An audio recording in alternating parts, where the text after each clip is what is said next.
barely making it back sometimes because I had so many expenses I wasn't keeping a track of, and I was like, okay, well, I got it. And I realized I was sometimes breaking even, and sometimes I wasn't making any money. And if you know anything about business, if you're breaking even, boo boo, you ain't making no money.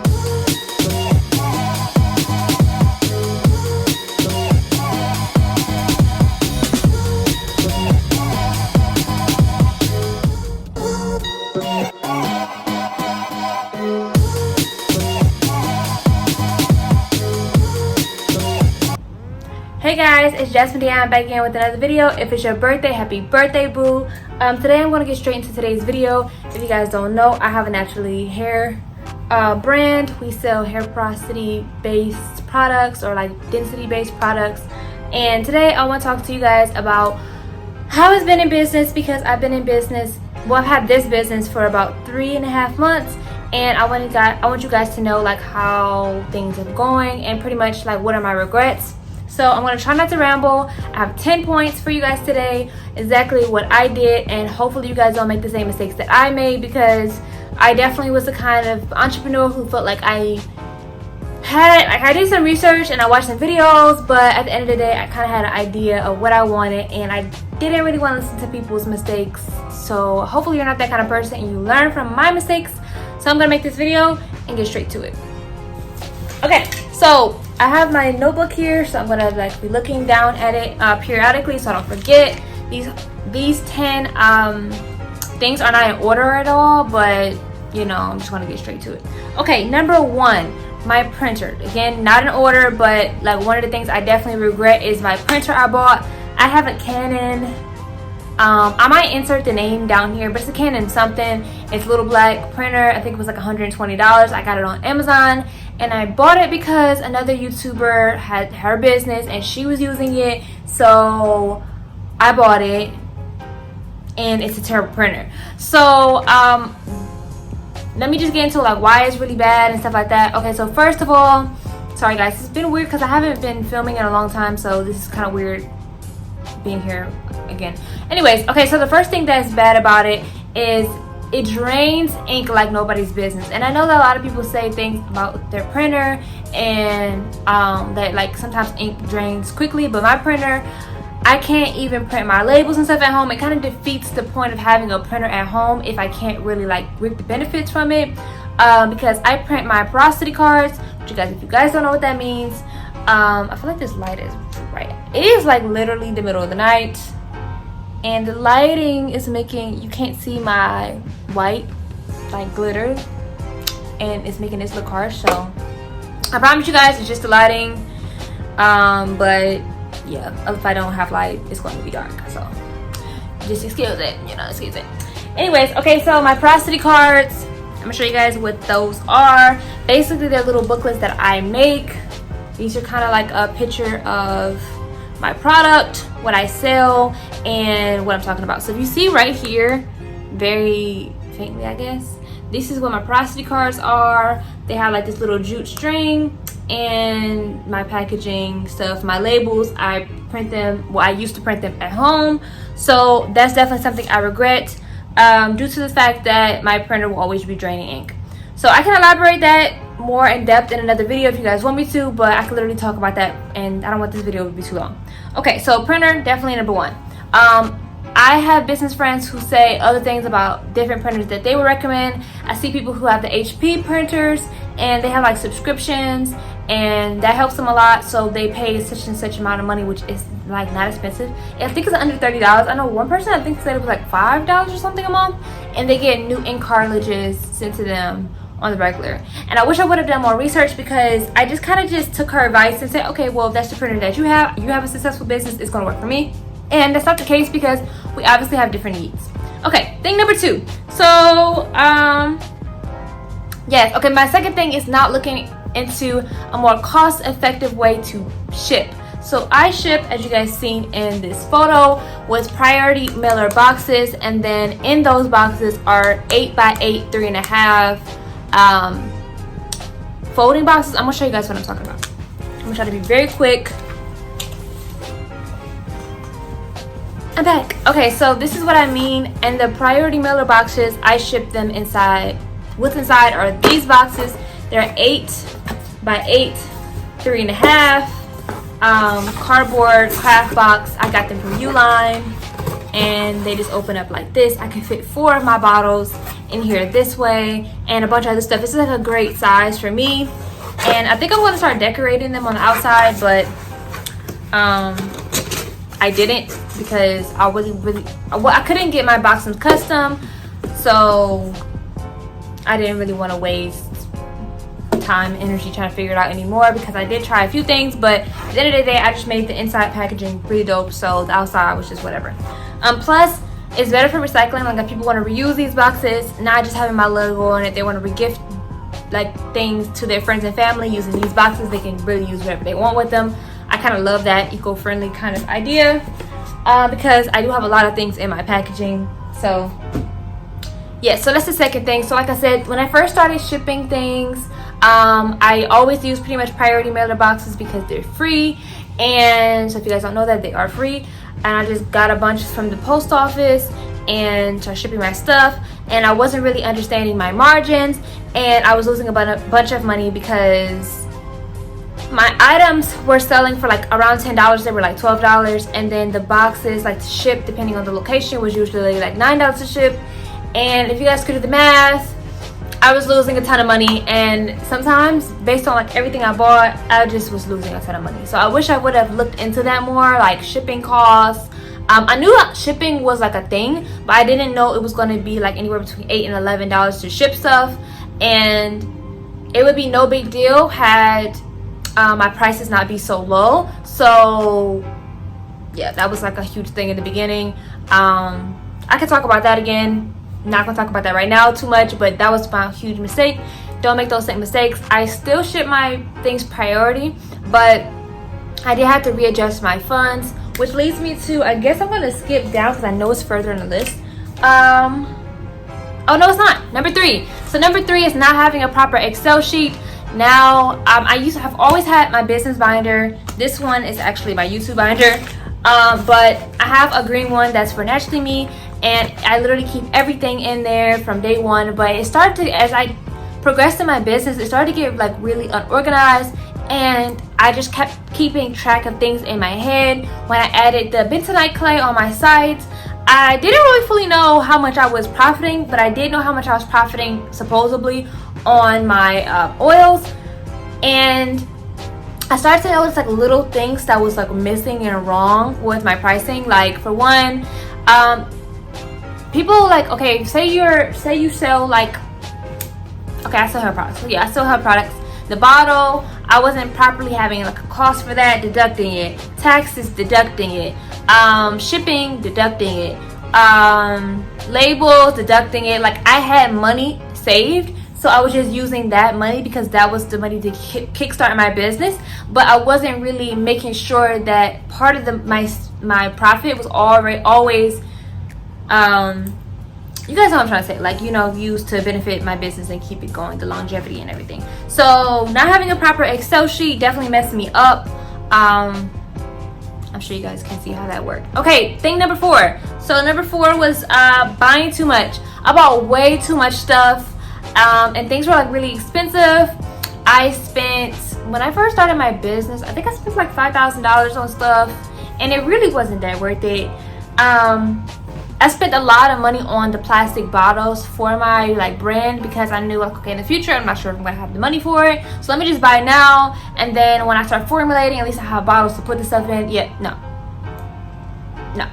don't, I'm not saying don't think ahead of time, but don't do the most, because that doesn't make sense. I hope my makeup doesn't look too harsh, because I'm like really don't want to look like a clown, and it looks so gorgeous in person, so that makes me so nervous. Let me put my glasses on and see if that helps. That's it. Is this driving you guys crazy to glare? I'm gonna try it for a little bit. If that irritates me, I'm just gonna take it off. But yeah, number 4 is definitely buying too much. I bought a Rollo printer. I bought a regular printer. I bought a bunch of shipment equipment. I literally bought a bunch of stuff and didn't need it immediately. And some stuff I'm really not sure what I spent it on, honestly. But I did. I bought a bunch of stuff, and thinking that buying more was better, and I don't know, I just had high hands and I just kept spending money on stuff. And don't do that. Don't overspend. Have a tight budget. Even if you have a lot of money, or if you have like a decent amount, like I had 5,000, try to act like you don't. So don't, just because you have the money, don't spend the money. Okay, tip number 5, well, regret number 5 for me was not putting away money in my taxes, which kind of goes back into point 3. I can't, I'm sorry, I can't. The glare is bothering me, I'm sure it's bothering you.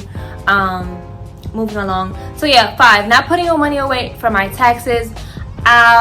Someone in business that I know said that you don't have to pay taxes back immediately if you have a small business. If you're not making about like $8,000, you don't really have to worry about taxes, because you're not really making enough money to pay taxes, you know, which makes sense and it's true. But when you don't build good practices in the beginning, it catches up to you. So when you do start making money, all of a sudden you're starting from scratch and you're so busy at that point that you don't have good practices saying, hey, this amount of money is going to be dedicated to this. And then if you don't need to put the money away for taxes, maybe you could put it away.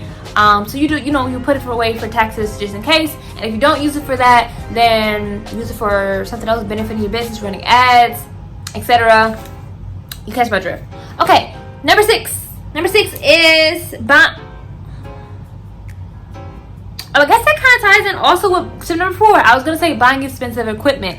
I bought my Rolo. I ended up selling it because I needed to quickly make some money. And I think I had something to do, like a bill I had to pay or something. I don't know. But all I know is I sold it. And I was sad because I really did need to buy it that quickly. And when I did buy it, it wasn't on sale. It was actually the highest it ever was. I don't even remember where I bought it from.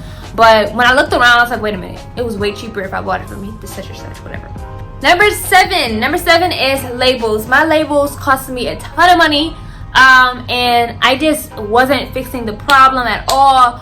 It was so frustrating. I had 400 labels I bought from onlinelabels.com, and then I was printing it from home. And like I said earlier, that is a huge problem that was for me. And I was literally spending anywhere between $30 and $50 like every 2 weeks buying new ink. So as you can see, that's a lot of money wasted on ink. And I wasn't even barely making it back sometimes, because I had so many expenses I wasn't keeping a track of, and I was like, okay, well, I got it. And I realized I was sometimes breaking even, and sometimes I wasn't making any money. And if you know anything about business, if you're breaking even, boo-boo, you ain't making no money. So it was looking nice. I had sales, and I just slowed all my production down. I said, hold up. I stopped posting on Instagram as much because I used to post 3 times a day. I stopped tweeting. I stopped doing pretty much everything, and I kind of lost my momentum because I was really discouraged actually about it, and I couldn't understand, like, okay, well, I need ink for my porosity cards. I only sent like 2 customers orders without porosity cards before, and I was like, I'm never doing that again. Like, I just don't feel good about it. Like, information and the knowledge is important to me in my business. It's not just product. So yeah, so printing out porosity cards, those are card stock porosity cards that have to be like made, and they're like 14 sheets, but like it's really 7 because it's back to back to back. So it's a lot of ink, and I can only print 4 at a time. So I don't know, 4 times 14 or whatever. It's a lot of ink dedicated just for the porosity cards. I'll be almost running out. And then for my labels, girl, yes. And my labels weren't even, I bought waterproof labels. They were not waterproof. I'm gonna make a whole nother video on that, on labels, the process, tips and tricks, how to get them to be actually waterproof, because I did have a laser printer and it still wasn't helping me. So I'm gonna make a video expressing that pretty soon. Okay, so number 8, which a lot of them are kind of the same thing. 8 was my booklet, but not just printing with my booklet, like my porosity cards, what I mean. When it comes to getting it, like, if I spent so much money on other stuff in the beginning, I should have just went to maybe like FedEx or something, or Vistaprint or something. Vistaprint was too expensive, I do remember that. But I should have looked into more places to get porosity cards made instead of just doing it myself, because doing it myself drained more of my ink, which initially cost me more money in the back end. and I wish I would have spent less money in the front end. It just looked expensive to do that, but I kind of waste more money printing it at home. Okay.